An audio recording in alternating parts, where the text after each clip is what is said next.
Olá, boa noite, eu sou Marta Ferreira e começa agora o Jornal da Justiça desta quarta-feira, 1º de novembro. Supremo invalida a norma do Amazonas que estabelecia o tempo de serviço público como critério de desempate para a promoção de juízes. No entendimento da Corte, a Lei Orgânica da Magistratura é o regime jurídico único para todos os magistrados do país. Este é um dos destaques de hoje, que você acompanha também nesta edição.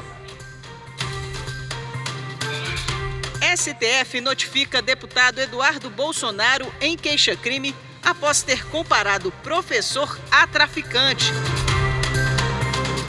Segunda turma do Supremo garante matrícula de criança em escola pública do DF próxima à residência dela. E ainda, Superior Tribunal de Justiça decide que investigado não deve ser intimado para justificar descumprimento de acordo de não persecução penal.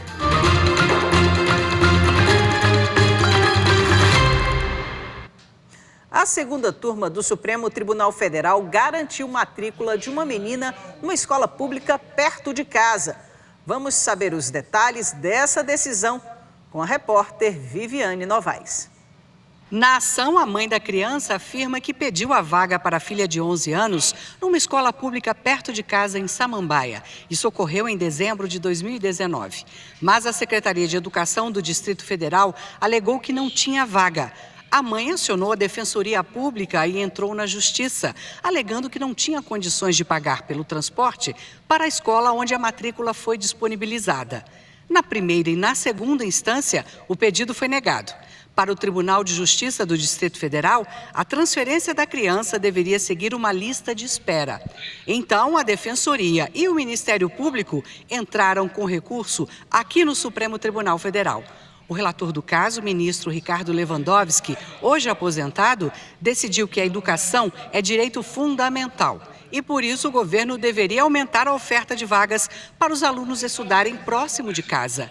O governo distrital recorreu, mas todos os ministros da segunda turma do Supremo seguiram o voto de Lewandowski e garantiram a vaga para a menina perto de onde mora.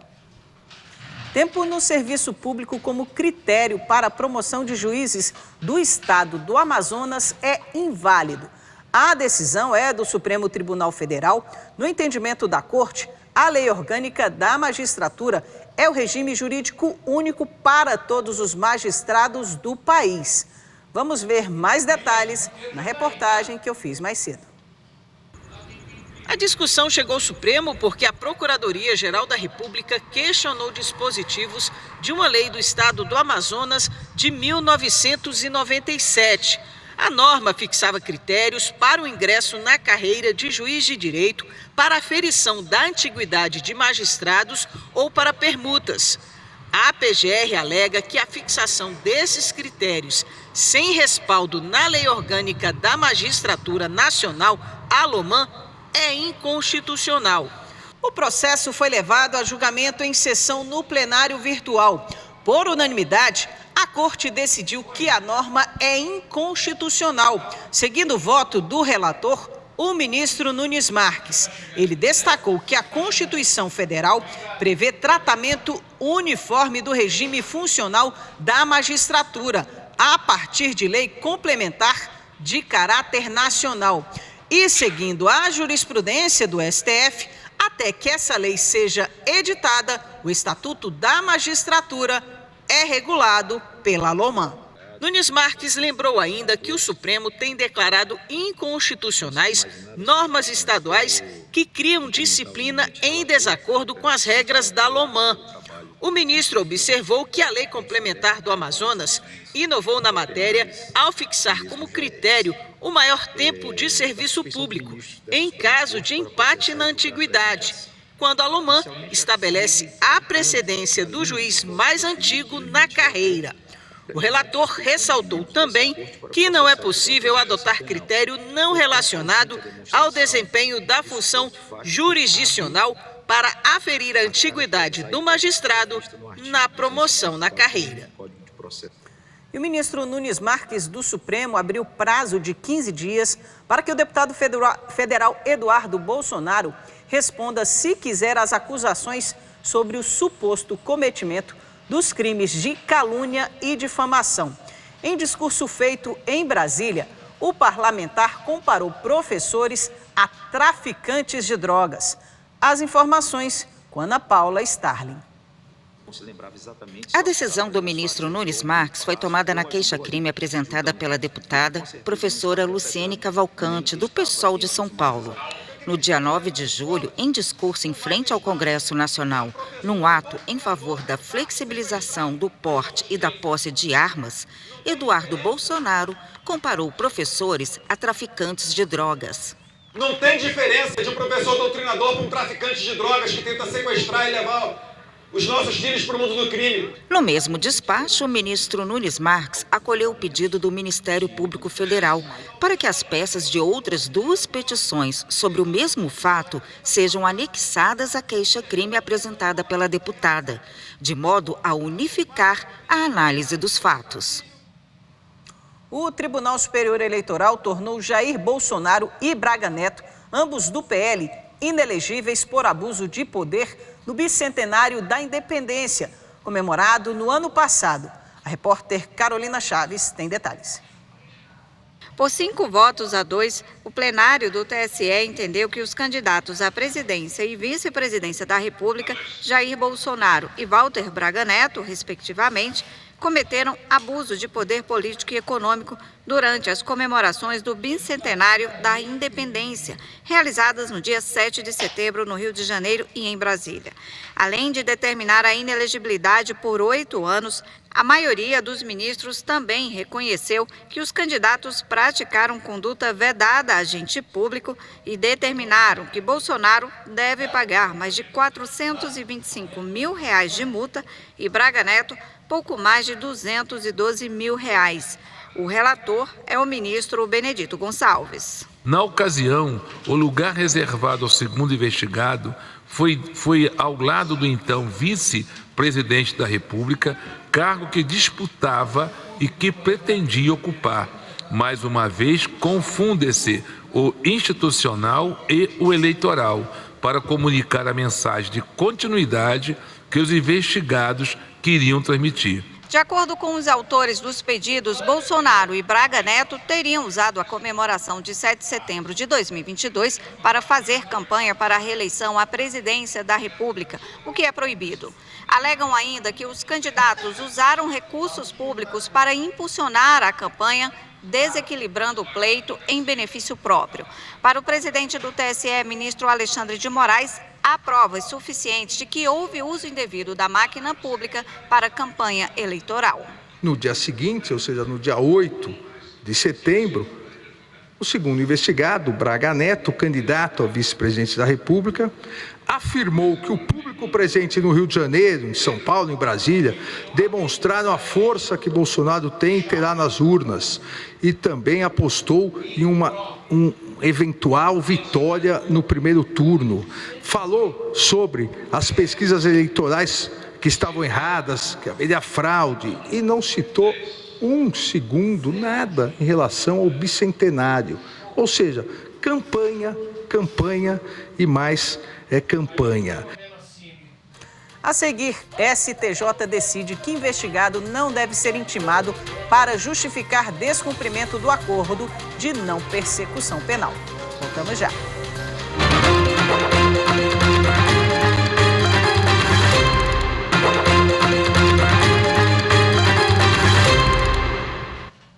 A Polícia Federal divulgou imagens da Operação Condé, realizada em parceria com o IBAMA, para combater garimpo ilegal de ouro nas comunidades quilombolas São Domingo e Calunga, em Goiás.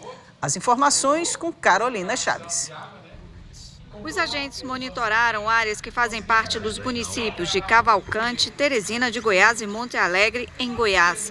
Foram destruídas 4 dragas usadas para a extração de ouro no garimpo ilegal que estavam no leito dos rios Paranã e São Félix, nas comunidades quilombolas. Só depois do relatório da PF, o IBAMA deve multar os responsáveis. A Polícia Federal do DF e o IBAMA de Goiás vão continuar com as investigações para inibir e paralisar outras atividades ilegais nessas regiões. A sexta turma do Superior Tribunal de Justiça entendeu que não há previsão legal para intimação de investigado para justificar descumprimento do acordo de não persecução penal. Repórter Michele Chiapa. O Tribunal de Justiça de Goiás indeferiu o pedido da defesa de um investigado para que fosse intimado por edital e pudesse se justificar antes da rescisão do acordo de não persecução penal. De acordo com o processo, o investigado sabia das condições do acordo e das consequências em caso de descumprimento. Quando foi expedida a intimação para implementar o acordo de não persecução penal, o oficial de justiça soube que o suspeito não morava mais no endereço fornecido. Também não foi possível localizar o homem por telefone. No habeas corpus ao STJ, a defesa alegou que a intimação por edital seria válida e que os meios para encontrar o investigado não foram esgotados. Mas a sexta turma do STJ manteve o acórdão do Tribunal de Justiça de Goiás e assim denegou o habeas corpus. O relator desembargador convocado, Jesuíno Rissato, destacou que, sem localizar o investigado, ficou configurado o descumprimento do dever de comunicar eventual mudança de endereço ou telefone. Para o colegiado, a lei não impõe a necessidade de intimação do investigado, mesmo por edital, para justificar o descumprimento das condições pactuadas em acordo de não persecução penal. Os ministros concluíram que não é caso de aplicar a lei de execução penal, pois a norma diz respeito a pessoas presas, o que não é o caso do habeas corpus julgado pela sexta turma. E a seção de dissídios coletivos do Tribunal Superior do Trabalho manteve a validade de norma coletiva que exigia a frequência integral para a concessão de cesta básica. Como o benefício não é obrigatório por lei, prevaleceu o entendimento de que o pagamento é passível de negociação entre os interessados. A reportagem é de Rafael Oliveira. A cláusula que condicionava a assiduidade integral para a concessão de cesta básica fazia parte da Convenção Coletiva de Trabalho 2021/2022, firmada entre o Sindicato da Indústria da Construção Civil do Vale do Piranga e a Federação dos Trabalhadores nas Indústrias da Construção e do Mobiliário do Estado de Minas Gerais. De acordo com o texto, o benefício seria garantido aos empregados que trabalhassem no canteiro de obra, recebessem salário igual ou inferior a 5 salários mínimos e demonstrassem assiduidade integral, ressalvadas apenas as ausências justificadas por motivo de acidente de trabalho. Em ação anulatória, o Ministério Público do Trabalho sustentou que a cesta básica deveria ser garantida também aos empregados que faltassem ao trabalho de modo justificado por autorização legal ou por motivo de doença. O MPT argumentou que, embora não haja determinação legal para o fornecimento da cesta básica, uma vez ofertada, a parcela passa a fazer parte do salário e não deve ser suprimida de forma casuística. Mas o Tribunal Regional do Trabalho da Terceira Região em Minas Gerais julgou improcedente a ação apresentada pelo MPT e declarou a validade da cláusula. Para o TRT, a norma não é discriminatória, pois não implica redução salarial. O caso chegou ao Tribunal Superior do Trabalho. Para o relator na sessão de dissídios coletivos, ministro Caputo Bastos, a cesta básica não tem natureza salarial, uma vez que o benefício está condicionado ao desconto de 10% do valor da parcela. Assim, a natureza seria indenizatória. O relator pontuou ainda que foram definidos critérios objetivos para o recebimento do benefício. A única ressalva para o preenchimento da assiduidade ocorrerá na situação de ausência justificada por acidente de trabalho, devidamente comprovado pelo empregado. Essa previsão na cláusula ora impugnada não revela caráter discriminatório a não incluir as hipóteses de faltas permitidas pelo artigo 473 da CLT, nem os afastamentos decorrentes da Covid-19. Isso porque o intuito do empregador é estimular os trabalhadores, por meio da concessão da cesta básica, ao alcance da assiduidade plena cujos critérios podem ser objeto de negociação coletiva. O ministro Maurício Godinho Delgado apresentou voto divergente. Faço uma pequena divergência, daria provimento para estender as razões de doença ocupacional ou profissional e afastamento médico como justificativas aptas a manter o pagamento da parcela. O ministro Maurício Godinho Delgado ficou vencido. Assim, por maioria, a sessão de dissídios coletivos do TST manteve a validade da norma coletiva que estabeleceu critérios para a concessão da cesta básica, como a assiduidade integral. E no próximo bloco a gente fala sobre um programa da Justiça do Trabalho da Bahia, que tem facilitado o acesso da população a uma série de serviços. Voltamos já já.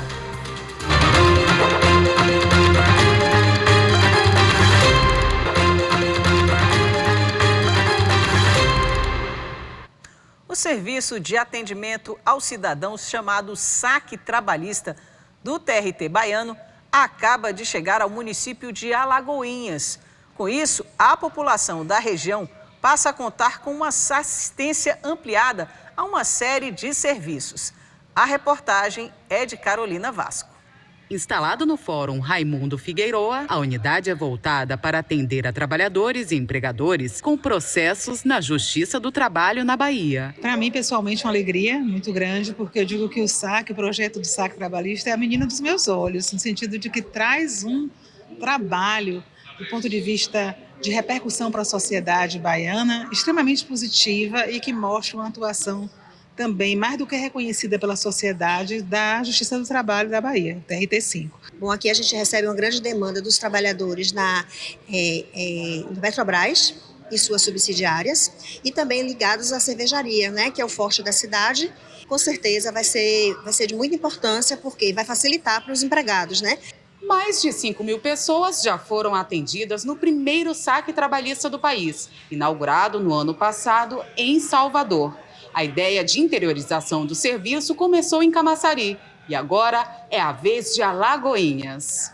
Já tivemos também a inauguração de um posto da Superintendência Regional do Trabalho em Bom Jesus da Lapa e agora aqui em Alagoinhas vamos ter mais 2 parceiros conosco, que é a Superintendência Regional do Trabalho e a Secretaria do Trabalho e Emprego. Eu acho que nós só temos a crescer nesse sentido, porque é seguramente um plano iniciado aqui, mas que fortalece e que leva em frente todo o nosso apoio como representante de Estado, de tribunal, para a população como todo. O posto da Superintendência Regional do Trabalho oferece os seguintes atendimentos: seguro-desemprego, RAIS-CAGED, empregador web, consulta ao abono salarial, denúncias e orientação sobre mediação trabalhista, acordos e convenções coletivas. Nós já temos 121 unidades do Cine Bahia funcionando em todo o estado, né? A nossa atividade mãe é a intermediação de mão de obra e a habilitação para o seguro-desemprego. E essa iniciativa, concebida pelo Tribunal Regional do Trabalho, é inédita no Brasil, né? Nós estamos muito satisfeitos com essa parceria, porque ela tem dado resultado.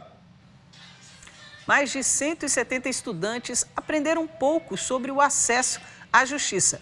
Foi numa palestra promovida pelo TJ de Mato Grosso. A repórter Celi Silva conta pra gente como foi.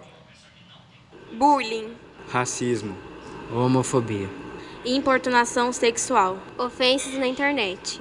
Tudo isso nos atinge.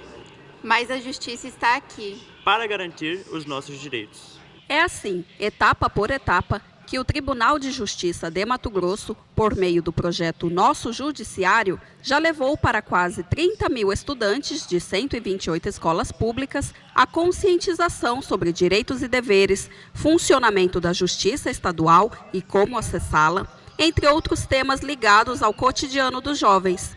Alunos da Escola Estadual Gonçalo Botelho de Campos, em Várzea Grande, foram contemplados com a palestra. Eu não sabia que a gente poderia ter um acesso assim à justiça.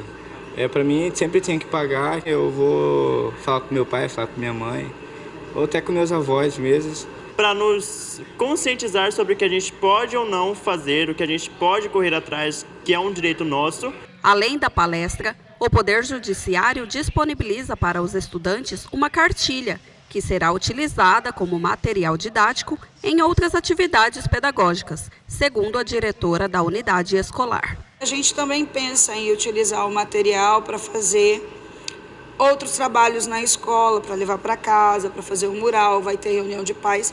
Eu quero colocar que eles desenvolvam murais sobre o tema abordado.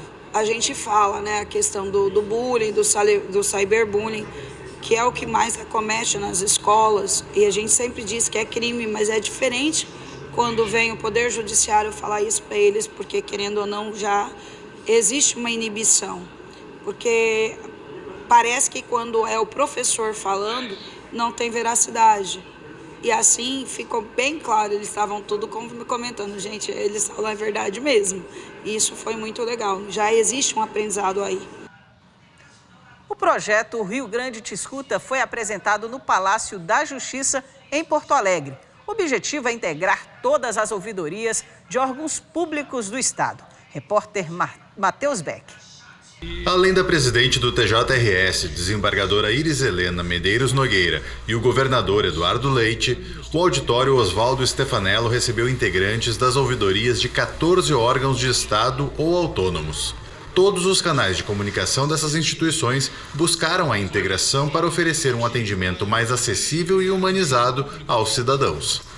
Para isso, elaboraram uma cartilha informativa voltada aos usuários de serviços públicos. O Tribunal de Justiça tem demonstrado total disposição para enfrentar de forma articulada com os demais poderes e instituições autônomas os problemas históricos que muitas vezes emperram o crescimento e o aperfeiçoamento do nosso Estado. Isso porque temos a compreensão que o Poder Judiciário do século XXI não limita sua atuação ao julgamento dos processos, mas sim, cada vez mais busca se aproximar da sociedade, assim como estabelecer canais permanentes de diálogo com ela. A reunião dos órgãos públicos surgiu a partir do diagnóstico de que o atendimento à população precisava ser mais homogêneo e evitar encaminhamentos desnecessários a outras instituições. O cidadão já chegou com medo, já chegou com receio, já está na dúvida se ele deve ou não procurar alguém para fazer determinada denúncia. Nós não podemos fechar a porta para esse cidadão, ainda que ele tenha procurado a ouvidoria equivocada, aquela que não é a que vai tomar conta do seu assunto. Nós queremos, através dessa rede, que nós possamos trabalhar de uma forma integrada, que mesmo essa ouvidoria que não é própria para atender a denúncia dele, ajude ele a fazer o assunto chegar na ouvidoria indicada. O Tribunal de Justiça tem 2 canais para receber pedidos de informação, denúncias, sugestões e elogios. Além da ouvidoria geral, há uma ouvidoria da mulher, que atende vítimas de violência doméstica e familiar, faz o acolhimento dessas mulheres e ainda orienta sobre os direitos de quem enfrenta discriminação por questão de gênero. A ouvidoria da mulher, assim como qualquer outra ouvidoria, é um canal de aprimoramento, é um canal democrático onde o cidadão, a cidadã podem procurar para formular alguma queixa, uma denúncia, um elogio, um pedido de informação, e com isso nós conseguimos prestar de forma mais adequada o serviço. E a formação da rede de ouvidorias visa justamente isso, visa fomentar a melhor prestação de serviço em todas as áreas do Estado, especialmente das nossas instituições públicas. O guia das ouvidorias será distribuído à população com todos os contatos essenciais. O projeto, que iniciou há vários anos e ficou em espera durante a pandemia, agora tem como objetivo expandir e se tornar digital em um futuro breve. A vida das pessoas não respeita a compartimentação de estruturas que nós estabelecemos na administração pública. O cidadão é um só, não é um cidadão do judiciário, do legislativo ou do executivo. E a vida dele não é compartimentada entre agora eu sou um cidadão que se relaciona com essa estrutura, agora eu sou outro cidadão que se relaciona com outra. Ele é uma pessoa só.